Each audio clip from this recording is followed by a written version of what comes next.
Hello everyone, welcome to Pharmapedia.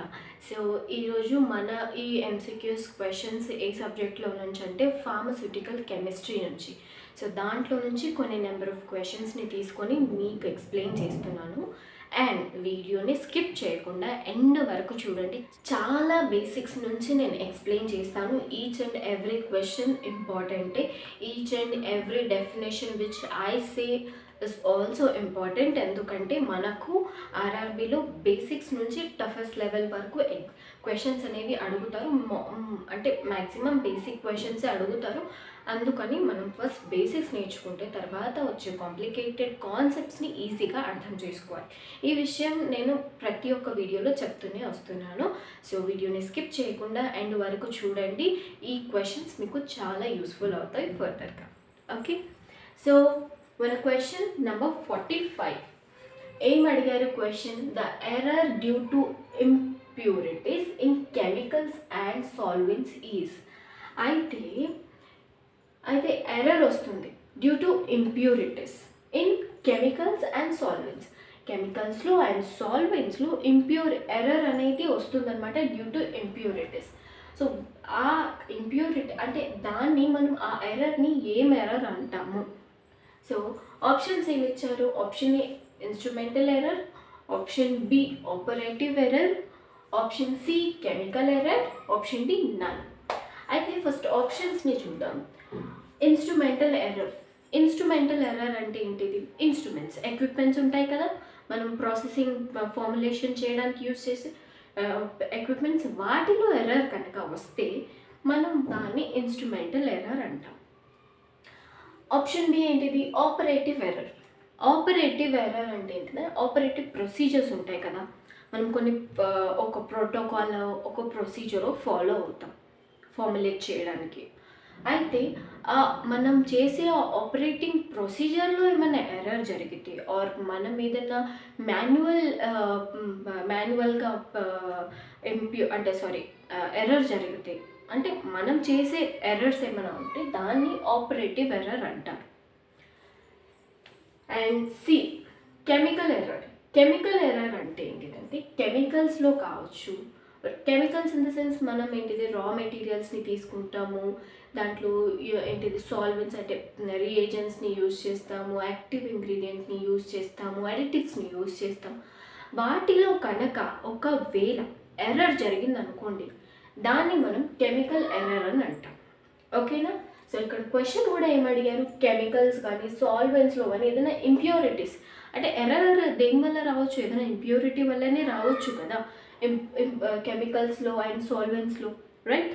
So కెమికల్స్లో కానీ సాల్వెంట్స్లో కానీ ఒకవేళ ఎర్రర్ జరిగిందనుకోండి, దాన్ని మనం కెమికల్ ఎర్రర్ అని అంటాము. సో మనకు కరెక్ట్ ఆన్సర్ ఇక్కడ ఏంటిది? Option c is the correct answer. Next 46th question ఏంటిది? Closeness of measurement to the true value. అయితే ట్రూ వాల్యూ ఉంది కదా, ట్రూ వాల్యూకి క్లోజ్గా ఉన్న ఆ వాల్యూని ఏమంటారు అనేది క్వశ్చన్. ఆప్షన్స్ ఏమి ఇచ్చారు? Option A precision, option B standard deviation, option C accuracy, option D bias. అయితే ట్రూ వాల్యూని ఇంకొక పేరు ఏంటిది? స్టాండర్డ్ వాల్యూ అని అంటారు. అయితే నేను మీకు ఒక ఎగ్జాంపుల్ చెప్తాను. ఆ ఎగ్జాంపుల్ త్రూ మీకు ఈ అంటే అర్థమవుతుంది ఈజీగా. మనం ఎక్స్పెరిమెంట్ చేసేటప్పుడు వాల్యూస్ని మెజర్ చేస్తాం. ఆబ్వియస్లీ మనకు ట్రూ వాల్యూ ఎంత ఉంది, మనం ఎక్స్పెరిమెంట్ చేస్తున్నప్పుడు మనకెంత వాల్యూ వస్తుంది అంతా నోట్ డౌన్ చేసుకుంటూ ఉంటాం కదా. సో అలా ఇమాజిన్ ఒక ఎక్స్పెరిమెంట్ చేస్తున్నాం మనం. ఆ experiment for suppose A experiment చేస్తున్నాం మనం. ఆ ఎక్స్పెరిమెంట్ని మనం నెంబర్ ఆఫ్ టైమ్స్ చేస్తున్నాం అనుకోండి. ఫస్ట్ మనకి ట్రూ వాల్యూ ఎంత ఉంది? 100 ఉంది అనుకోండి. ట్రూ వాల్యూ టీని పెడుతున్నాను సింబాలిక్గా, 100 ఉంది అనుకోండి. True value or standard value 100 ఉంది మనకు. అయితే మనం ఎక్స్పెరిమెంట్ చేసేటప్పుడు ఫస్ట్ సారి చేసేటప్పుడు మనకు వాల్యూ ఎంత వచ్చింది? ఇది నెంబర్ 1 పెడుతున్నాను. ఎంత వచ్చింది? 96 అలా వచ్చింది. ఓకే, సెకండ్ టైం చేసేటప్పుడు కూడా 96 వచ్చింది. ఓకే, కరెక్ట్గానే ఉంది. థర్డ్ టైం చేసేటప్పుడు మనకు వాల్యూ 98 వచ్చింది. 98 వచ్చింది. అయితే ఈ వాల్యూ ఇప్పుడు ట్రూ వాల్యూ, స్టాండర్డ్ వాల్యూ 100 ఉంది. మనం ఎక్స్పెరిమెంట్ 3 సార్లు చేసేటప్పుడు 3 వాల్యూస్ వచ్చాయి మనకు. 2 వాల్యూస్ అయితే కామన్గా ఉన్నాయి, థర్డ్ వాల్యూ అయితే 100కి దగ్గరగా ఉంది. అయితే ఇక్కడ ఏముంటుంది, ఏమంటున్నారు, closeness to the measurement to the true value. క్లోజ్గా ఉంది, ట్రూ వాల్యూకి క్లోజ్గా ఉన్న వాల్యూని ఏమంటారు అనేది ఉంది. నేను ఫస్ట్ ఆన్సర్ చెప్పేస్తాను, తర్వాత చెప్తాను. అయితే దీనికి ఆన్సర్ అయితే accuracy. Option C is the correct answer. అయితే ట్రూ వాల్యూకి క్లోజ్గా ఉన్న వాల్యూని మనం యాక్యూరసీ అని అంటాం. అయితే ఇప్పుడు దీంట్లో యాక్యూరసీ ఏది, యాక్యురేట్గా ఉన్న వాల్యూ ఏది, థర్డ్. కరెక్ట్, 98 క్లోజ్గా ఉంది అండ్ దాన్ని మనం యాక్యురేట్ వాల్యూ అని అంటారు, లేదా యాక్యూరసీ. దానికి meaning accuracy. Next 47th question చూడండి ఒకసారి. ఏముంది, reproducibility of result of a number of experiments is generally known as. అయితే ఇక్కడ చూడండి, నెంబర్ ఆఫ్ ఎక్స్పెరిమెంట్స్ అంటే కొన్ని నెంబర్ ఆఫ్ ఎక్స్పెరిమెంట్స్ చేసేటప్పుడు మనకు రిజల్ట్ అనేది రిప్రొడ్యూస్ అవుతుంది కదా, అంటే జనరేట్ అవుతుంది కదా మనకు రిజల్ట్ అనేది. అయితే నెంబర్ ఆఫ్ ఎక్స్పెరిమెంట్స్ చేసేటప్పుడు మనకు రిజల్ట్ అనేది రిప్రొడ్యూస్ అవుతుంది. అంటే సేమ్ నెంబర్ అనేది వస్తుంది అనుకోండి, రిప్రొడ్యూసిబిలిటీ అనకుండా రిపీటెడ్గా మనకు రిజల్ట్ అదే రిజల్ట్ వస్తుంది అనుకోండి, దాన్ని ఏమంటారు అనేది క్వశ్చన్. అయితే ఇక్కడ ఆప్షన్స్ ఏమిచ్చారు, ప్రిసిషన్, బయాస్, యాక్యురసీ, క్లోజ్నెస్. అయితే యాక్యురసీ అన్న ఒకటే, క్లోజ్నెస్ అన్న ఒకటే. ఓకేనా, దీనికి డెఫినేషన్ అంటే ఇది యాక్యురసీకి డెఫినేషన్ అర్థమైపోయింది మనకి. సో దీనికి ఆన్సర్ ఏంటంటే ఆప్షన్ ఏ, ప్రెసిషన్. అయితే రిపీటెడ్గా మనం ఎక్స్పెరిమెంట్ చేస్తున్నప్పుడు మనకు ఒకటే వాల్యూ వస్తుంది అనుకోండి, రిపీటెడ్గా ఒకటే వాల్యూ, నెంబర్ ఆఫ్ ఎక్స్పెరిమెంట్స్ చేస్తున్నప్పుడు రిపీటెడ్గా ఒకటే వాల్యూ వస్తుంది అనుకోండి, దాన్ని మనం ప్రిసిషన్ అంటాం. అయితే ఇక్కడ మనం ఎక్స్పెరిమెంట్ చేసాం కదా, దాంట్లో ప్రిసిషన్ ఏంటిది, ఇప్పుడు 96 ఇస్ ద ప్రిసిషన్ వాల్యూ. ఇక్కడ ఈ ఎక్స్పెరిమెంట్లో మనకు రిపీటెడ్గా వచ్చిన వాల్యూ ఏంటిది, 96 కదా. So 96 is the precision value. రిపీటెడ్గా ఒక ఎక్స్పెరిమెంట్ని మనం నెంబర్ ఆఫ్ టైమ్స్ చేసినప్పుడు రిపీటెడ్గా ఒకటే వాల్యూ వస్తుంది అనుకోండి, దాన్ని మనం ప్రిసిషన్ అంటాము. అండ్ ఆ వాల్యూని ప్రిసిషన్ వాల్యూ అంటాము. అండ్ క్లోజ్గా ఉంది మనకు స్టాండర్డ్ ఆర్ ట్రూ వాల్యూకి క్లోజ్గా ఉన్న వాల్యూని మనం యాక్యురసీ లేదా యాక్యురేట్ వాల్యూ అని అంటాము. ఓకేనా. So this are the question ఏంటిది, క్వశ్చన్ నెంబర్ 48. సోడియం మెటల్ ఈ స్టోర్డ్ ఇన్. అయితే సోడియం మెటల్ని దేంట్లో స్టోర్ చేస్తారు అనేది క్వశ్చన్. ఆప్షన్స్ ఏమి ఇచ్చారు, option A water, option B alcohol, option C kerosene, option D ether. అయితే సోడియం మెటల్ని దేంట్లో స్టోర్ చేస్తారు అంటే option C is the correct answer. Option C kerosene. అయితే సోడియం మెటల్ని ఆప్షన్ సి కిరోసిన్లో స్టోర్ చేస్తారు సోడియం మెటల్ని. అయితే సోడియం మెటల్ని కిరోసిన్లో ఎందుకు స్టోర్ చేస్తారు? సో ఎందుకు స్టోర్ చేస్తారంటే సోడియం క్యారెక్టరిస్టిక్ ఏంటిదంటే, ఫస్ట్ ఈ సోడియం మెటల్ అనేది ఆక్సిజన్తో కానీ, కార్బన్ డైఆక్సైడ్తో కానీ, అండ్ ఎయిర్లో ఉండే మాయిశ్చర్తో కానీ వాటితోని ఇంటరాక్ట్ అయిందనుకోండి, అది సోడియం హైడ్రాక్సైడ్గా కన్వర్ట్ అవుతుంది. సోడియం హైడ్రాక్సైడ్ అంటే ఏంటిది, ఫ్లేమబుల్. సో ఫ్లేమబుల్, ఫైర్కి ఈజీగా అట్రాక్ట్ అయిపోతుంది అండ్ ఎక్స్ప్లోషన్ జరిగే ఛాన్సెస్ ఉంటాయి సోడియం మెటల్ వల్ల. సో అందుకని ఎయిర్కి కానీ ఆక్సిజన్కి కానీ దేనికి కూడా అది ఎక్స్పోజ్ అవ్వకుండా ఉండడానికి దాన్ని కెరోసిన్లో స్టోర్ చేస్తారనమాట. సో కెరోసిన్తోని ఈ సోడియం మెటల్ అనేది నాన్ రియాక్టివ్ అనమాట, ఏ రియాక్షన్ని చూపించదు. అందుకని కెరోసిన్లో సోడియం మెటల్ని స్టోర్ చేస్తారు. ఓకే, సోడియం మెటల్ని దేంట్లో స్టోర్ చేస్తారు, కిరోసిన్లో. అండ్ నార్మల్గా మీరు చూడండి, మన ఇంట్లోనే సోడియం ఉంటుంది కదా, NaCl, సోడియం క్లోరైడ్. చూడండి, దాన్ని తీసుకెళ్ళి మంటలో వేయండి, నిప్పులో వేయండి, ఎలా ఎక్స్ప్లోజన్ వస్తుంది. సో అది జస్ట్ ఎగ్జాంపుల్, అలా ట్రై చేయకండి, ఓకేనా. సో సోడియం మెటల్ని కిరోసిన్లో స్టోర్ చేస్తారు. నెక్స్ట్ క్వశ్చన్ ఏంటిది, 49th question, barium sulphate reagent contains. అయితే బేరియం సల్ఫేట్ రియేజెంట్లో ఏమేమి ఉంటాయి? సో ఫస్ట్ ఈ బేరియం సల్ఫేట్ రియేజెంట్ని దేనికి యూజ్ చేస్తారు? దేనికంటే limit test for sulphates limit test చేస్తారు కదా, దానికి యూజ్ చేస్తారు.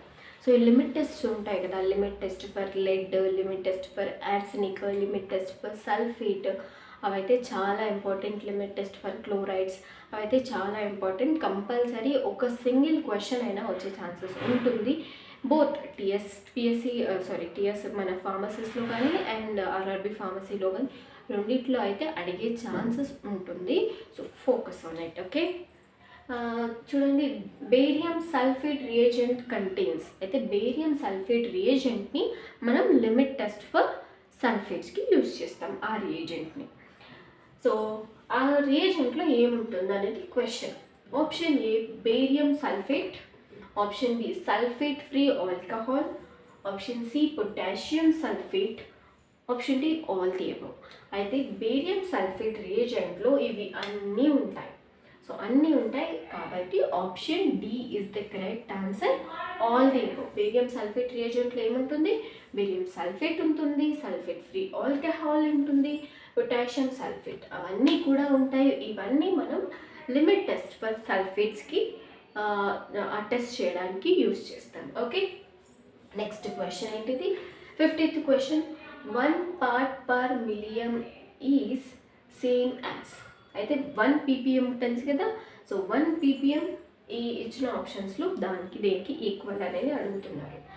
అయితే ఆప్షన్స్ ఏమి ఇచ్చారు? 1 milligram per kg, option B 1 microgram per gram, option C 1 nanogram per microgram milligram, D all the above. అయితే మనకు అంత క్యాలిక్యులేషన్స్ రాదు. సో నేను చెప్తున్నాను, 1 ppm per million, 1 parts per million అంటే ఇది అన్నీ అనమాట. 1 milligram per kg అన్నా సేమ్, 1 microgram per gram అన్నా సేమ్, 1 nanogram per milligram అన్నా కూడా సేమ్. ఇవన్నీ equals to 1 ppm. So option అయితే ఆల్ ది అబవ్, డి.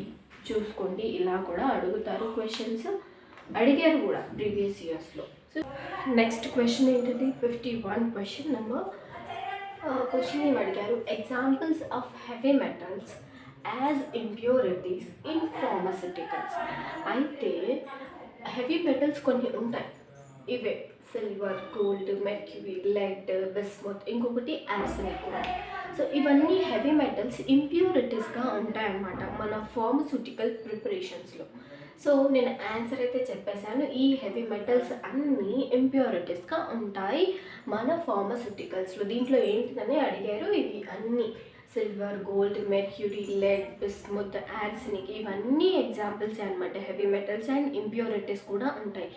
అంటే ఇవి మనకి ఎప్పుడు ఫార్మస్యూటికల్స్ అనేది రా ఫామ్లో దొరుకుతుంది కదా, ఆ రా ఫామ్లో దొరికిన దాంట్లో కొన్ని కైండ్ ఆఫ్ ఇంప్యూరిటీస్ అనేవి ఉంటాయి కదా. సో ఇవే అనమాట అవి.